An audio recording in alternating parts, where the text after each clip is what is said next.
ना जाने फारूक को कौन दुआ में याद रखता है, जब डूबता है तो समंदर उछाल देता है। कभी सोलापुर का समंदर उछालता है तो कभी मुंबई का समंदर उछालता है। इस मर्तबा मुंबई का समंदर उछाला है और ये मुंबई का समंदर का पानी बीएमसी में घुसेगा, कांग्रेस को साफ करेगा, वर्षा के लोगों को साफ करेगा और तुम्हें इंसाफ दिलाएगा। माइक पे फारूक साहब जी, इस्तेकबाल आपको करना है। नारे तकबीर।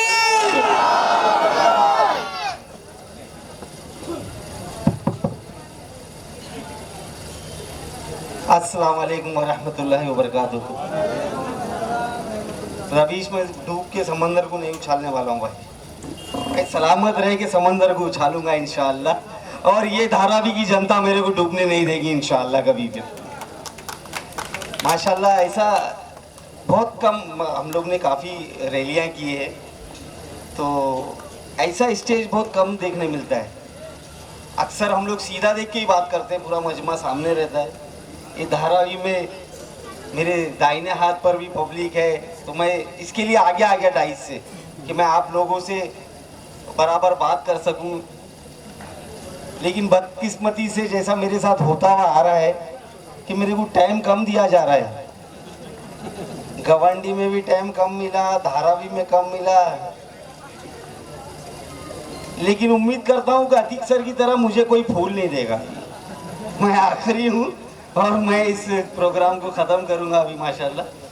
तो सबसे पहले इस धारावी शहर में माशाल्लाह, धारावी एरिया में, यहाँ ऑल इंडिया मजलिस इत्तेहादुल मुस्लिमीन पार्टी की जो ऑफिस की ओपनिंग है और एक कार्यकर्ता मेला हुआ है और छोटा सा गेट टुगेदर है। इसके मौके पर यहाँ मौजूद हमारे national spokes person x MLA जनाब वारिस पठान साहब, महाराष्ट्र के हमारे अहदेदार अतीक सर, हमारी मुंबई की लेडीज़ अध्यक्ष अस्मा आपा, मेरी बहन ज़ोहरा आपा, हमारे डिस्ट्रिक्ट प्रेसिडेंट मुनव्वर भाई, तालुका प्रेसिडेंट फरीद भाई और तमाम जितने भी यहाँ पर लोग मौजूद हैं जमात के माशाल्लाह। और मेरे सामने मौजूद नौजवान भाइयों, बुज़ुर्गों और घर से शायद सुन रही मेरी पर्दानशीन माँ बहनें। तब बोलने के लिए ज़्यादा तो कुछ रहा नहीं। हमारे जितने भी वक्ता थे मुझसे पहले माशाल्लाह सारे ही पॉइंटों को कवर किए हैं और सब आप लोग को बताए हैं। लेकिन अब अध्यक्ष के हाथ में माइक दिए तो कुछ बोलना पड़ेगा। अब नहीं बोलेंगे तो बोलेंगे कौन सा अध्यक्ष आया यार। तो बस मैं यही बोलना चाहता हूँ आप सब लोगों से कि मैं जब यहाँ आ रहा था, जैसे ही धारावी शुरू हुआ तो मैंने रास्ते में काफ़ी सारे बैनर देखा अलग अलग पार्टियों के। इसमें शिवसेना शिंदे गट के बैनर थे, कांग्रेस के थे, अजीत पवार की राष्ट्रवादी के थे, बीजेपी के थे। और उसमें देखा कि हमारे ही भाई लोग बड़ी बड़ी फोटोएं लगाए हैं और अपना नाम लिखे हैं उसमें। तो देखने के बाद यकीन मानिए अफसोस हुआ। मैं ये सोचा कि हमारा ज़मीर मर चुका है क्या? अरे आखिरकार हम इंसान हैं और हमको मरना है एक दिन, और मरने के बाद हमारी असल जिंदगी जो है वो हमारी आखिरत है, वो वहां चालू होने वाली है। ये टेम्पररी जिंदगी है और हम इस जिंदगी को संवारने के लिए, कुछ पैसों की लालच के लिए, कुछ औहदों की लालच के लिए आज हम लोग गुस्ताखे रसूल की पार्टी में जा रहे हैं। आज हम लोग अजीत पवार गढ़ जिनके नेता संग्राम जगताप जो मुसलमानों के खिलाफ जहर उगल रहा है, अब आज हम उसकी पार्टी में जा रहे हैं। आज हम लोग बीजेपी में जा रहे हैं जिसके बारे में बोलना मैं आप लोगों को सही भी नहीं समझता। आप सबको तो मालूम है कि वो हमारे खुले दुश्मन है। आज हम लोग उद्धव ठाकरे साहब की शिवसेना में जा रहे हैं, जो वारिस भाई ने बताए कि फख्र से बोलते हैं कि बाबरी मस्जिद गिराने में हम लोग को गर्व होता है, जिनका बेटा आज असेंबली में खड़े होकर बोलता है CM को कि मैं आपका अभिनंदन करता हूं, आपने मस्जिदों के लाउड स्पीकर उतारे। और जो हमारी पीठ पे छुरा भोगते हुए आए हैं अक्सर कांग्रेस पार्टी, जो हमारे वोटों को लेकर हमेशा इख्तिदार में रहे, लेकिन जहां हमारे हक की बात उठाने का मुद्दा आता है वहां ये लोग असेंबली से हो या पार्लियामेंट से हो ये एब्सेंट रहते हैं, गायब हो जाते हैं। तो मैं आप लोग से यही सवाल करना चाहता हूं। मैं इतना बड़ा नहीं हूं कि मैं आप लोग को कुछ समझा सकूं, सिखा सकूं। अल्लाह ने सबको अकल दी है, माशाल्लाह हम सब अपनी अपनी अकल का इस्तेमाल करते हैं। आज तक शायद आप लोग ने, ये जो गोडसे परिवार के लोग हैं, इनके वालिद को, वर्षा ताई को, आज उनकी बहन को जो जीता है आप लोग ने, शायद आप लोग के दिलों में एक डर रहा होगा। वो डर ये है कि अगर हम लोग वोट नहीं देते तो शायद बीजेपी जीत जाएगी। सही बोल रहा हूं कि नहीं? वही डर से आप लोगों ने उनको वोट दिए होंगे।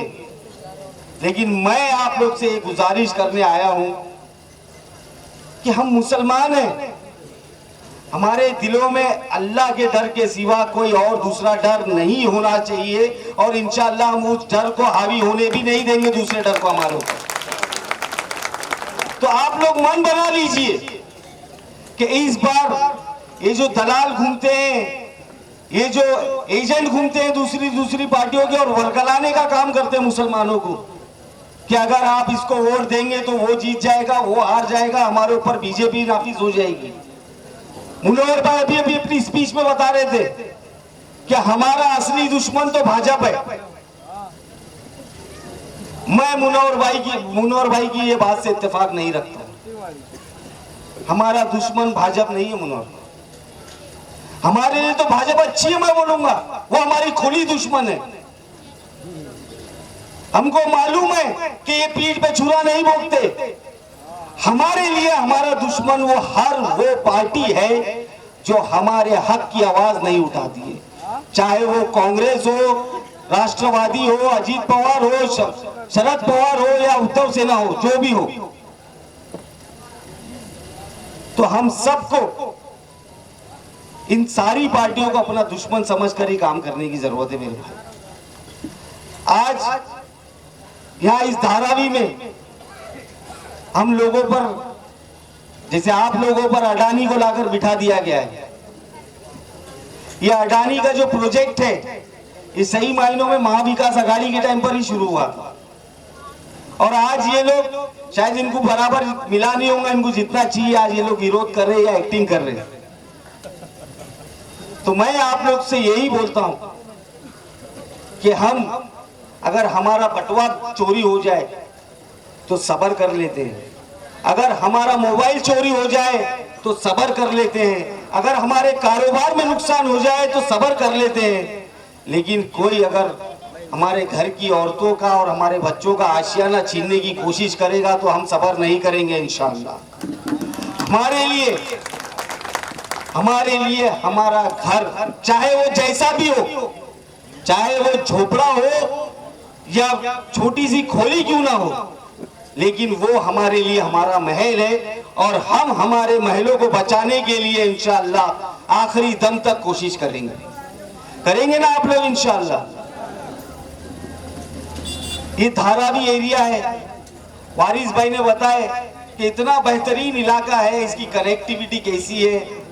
आज माशाअल्लाह आज इतना फेमस है धारावी इलाका, फेमस दो वजहों से, इसको डाजे स्लम भी बोलते हैं, लेकिन अगर इसको हटा दिया जाए तो आज धारावी में जो लेदर का काम होता है, आज पूरे वर्ल्ड में धारावी जाना जाता है यहाँ के लेदर के कारखानों के लिए। आज धारावी में अलग अलग किस्म के कारोबार चलते हैं। ये अडानी अगर आपके घर लेता भी है तो घर के बदले ये क्या आपके ग्राउंड प्लस 3-4 है आज माशाल्लाह, अल्लाह और इसको और ऊंचा करे। हमारी तो दुआ है, और मजलिस के कारकुन अगर यहाँ से जीत के आए तो बिना परमिशन के और ऊपर ऊपर ऊपर बढ़ाते रहना, इंशाल्लाह आप लोगों को परमिशन लेने की भी जरूरत नहीं पड़ेगी। ये अडानी आपको क्या दे सकता है? इसके सामने एक 400 स्क्वायर फीट की खोली देगा ज्यादा से ज्यादा। आज यहाँ धारावी में नीचे काम चल रहा है, ऊपर लोग रह रहे हैं, और इस धारावी में ये सिर्फ आपके घर नहीं है, ये आपके घर छीनने की साजिश नहीं हो रही है, आप यहाँ पर कई सालों से रह रहे हैं, आपके पुरखों ने यहाँ पर खून पसीना बहाया होगा, तो अल्लाह ना करे अगर ये आपके घर जाते हैं तो ये सिर्फ आपका घर नहीं जा रहा है, आपके सेंटिमेंट्स के साथ खेल रहा है ये अडानी और ये महाराष्ट्र सरकार। अगर आपको अपनी यादें बचाना है, अगर आपको अपना धारावी बचाना है, तो इस बार अल्लाह के वास्ते ये नहीं सोचना कि अगर हम MIM को वोट देंगे तो फलाना जीतेगा और फलाना हारेगा। भाड़ में गया ये सब।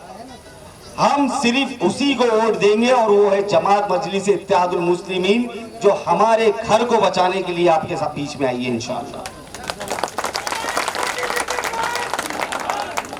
600 एकड़ का प्लॉट है, 600 एकड़ का लैंड पार्सल है बंबई के दिल में।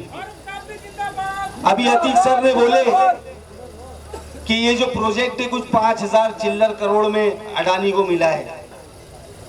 ये धारावी दिखने में झोपड़पट्टी है, इनका बैंक बैलेंस भी अच्छा है। अगर ये धारावी वालों का ऑप्शन देंगे ना कि 5000 करोड़ में 600 एकड़ जमीन मिलेगी, तो मैं समझता हूं कि धारावी का हर बुजुर्ग, हर नौजवान, हर बच्चा, हर महिला अपनी अपनी तरफ से योगदान करके ये सरकार के मुंह पे 5000 करोड़ मारने की इनकी ताकत है और ये करके दिखा सकते हैं इंशाअल्लाह। लेकिन ये अंधभक्त हैं, ये अंधे हो चुके हैं लालच में। सर ने बताया 1.7 लाख करोड़ का मुनाफा है।